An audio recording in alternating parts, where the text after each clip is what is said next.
Nick Hainan fights out of Lloyd Minster and was first on the card and managed to force his opponent to verbally tap out with an arm lock in the second round.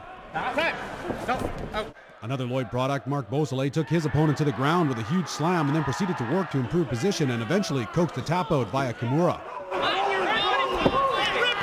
He was able to fight off the first one. I switched over, just gave him a few elbows just to soften him up. And then from there I went back to the Kimura and I was able to get the Kimura. Cold Lake's own John Cowan barely broke a sweat as he timed a counter-strike perfectly to knock out his opponent with a single big shot just 16 seconds into the first round, bringing the crowd to its feet.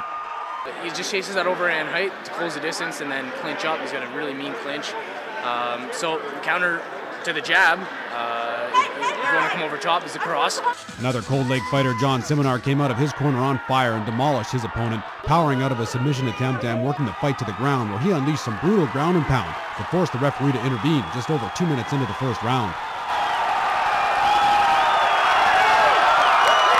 I was planned on keeping it standing, and the fight just took its course, and we went from there. I was ready to go whether it was on the standing or on the ground. It was all good.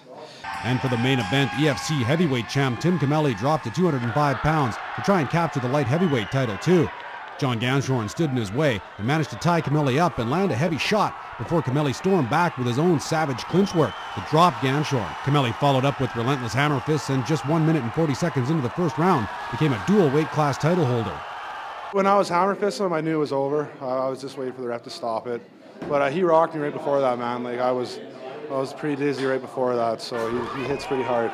Got outside the game plan a little bit there. We had kind of a set thing, and then got greedy when I saw that he kind of shook a little bit, and then went forward, and well, it was a learning lesson.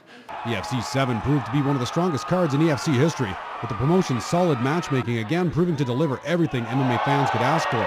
I really try to put the guys as best I can together. You know, I want to see good, solid fights.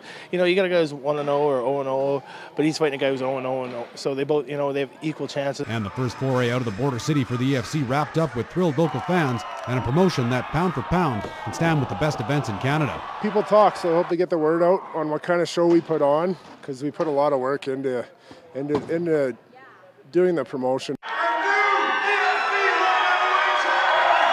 Jacob Zare, Newcap Sports.